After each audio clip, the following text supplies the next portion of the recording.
Mongolia lies in Central Asia, a vast expanse of forests, mountains, and desert, landlocked between the borders of Russia and China. Much of the country looks today as it did thousands of years ago, when nomadic herdsmen lived off the land. There were few riches to be found in these barren steppes, and warring Mongol tribes battled one another for the only thing they had, land. It took one man to change all that. He was born in Mongolia around 1162. His birth name was Temujin, meaning iron.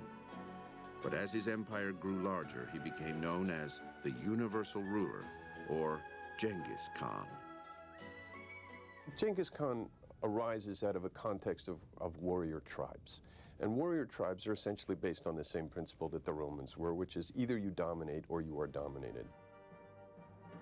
Genghis understood that principle well. He built a loyal following by generously sharing his horses, his clothing, and his food. Proved his ability as leader by ruthlessly killing those who opposed him. By the age of 40, Genghis had united warring Mongol tribes into one of the toughest, most ferocious armies ever seen. It ravaged cities, looted treasures, and in the process, built an empire that stretched across the continent of Asia.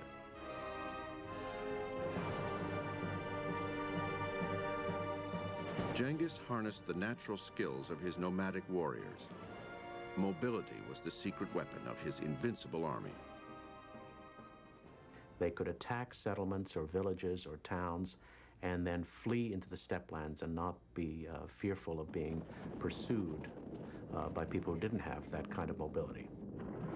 Genghis Khan's army traveled swiftly from one area to the next, appearing from nowhere and plundering everything in its path. Not even a lack of basic necessities like food and water slowed them down.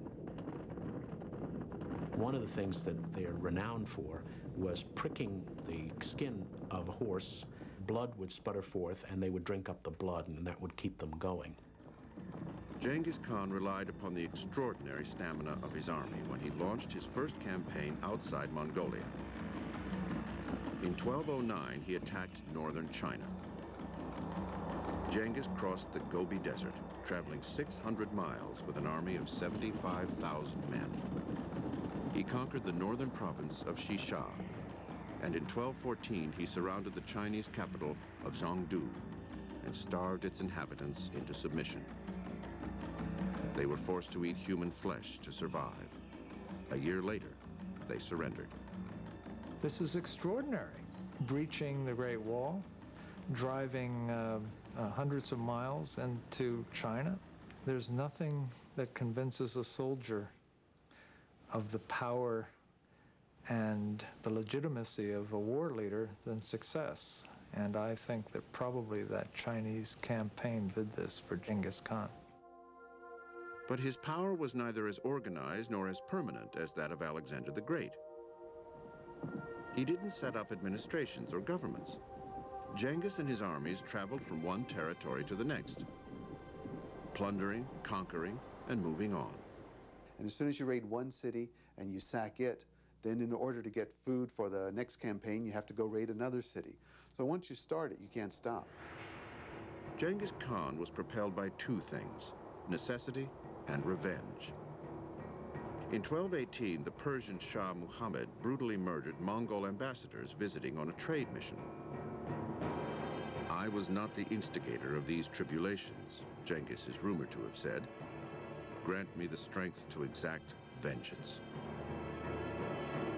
A year later, he led his army on a vicious crusade through the Persian lands in Central Asia. The strongest of cities fell in just days. He would come to a city and it would be a very simple choice. The city could surrender and be saved, or if they fought, they would be annihilated. Genghis ruthlessly murdered men, women, and even children. He burned buildings, plundered treasuries, and left mile after mile of land in ruins. In some cities, he marched prisoners in front of the army and used them as a buffer to attack the next city. If the city had a moat, for example, then the civilians would be pushed into that moat in order to fill it up so that the army could come forward. It was quite a vicious form of warfare. In 1226, Genghis Khan led one final campaign back into China. It was during that siege that he died of an unknown illness. He was 65 years old. Genghis Khan's greatest legacy was in building an empire that helped facilitate trade between Europe and the East. The Mongol Empire provided a safe road for traders and people like Marco Polo to travel to China.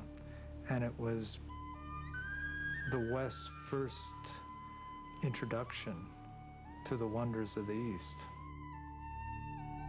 Genghis Khan's sons divided his empire and went on to create new dynasties in Russia, India, Iran, and China. As they expanded across Asia, the Mongols battled against the Ottoman Turks, one of the world's richest dynasties. The Ottoman Empire lasted for over 600 years, reaching its peak under the rule of a man so rich and powerful, he proclaimed himself Sultan of the world. Coming up next, Suleiman the Magnificent. Genghis Khan was one of history's most brutal warriors.